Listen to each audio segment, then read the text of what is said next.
Assalamu Walaikum. In this video, how to use a roller in Photoshop. Let's begin. First of all, open your Photoshop, then go to View tab,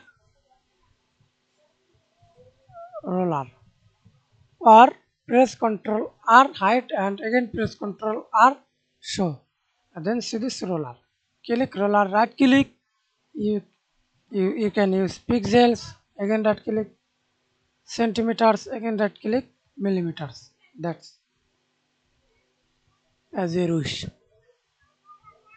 And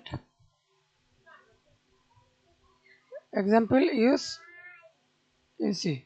Then click upside horizontal line and vertical adjust adjust your line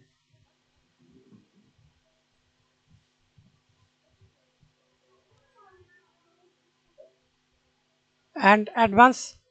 Go to view, show, use grid. Okay, thanks for watching video. Please subscribe to my channel, like, comment, share.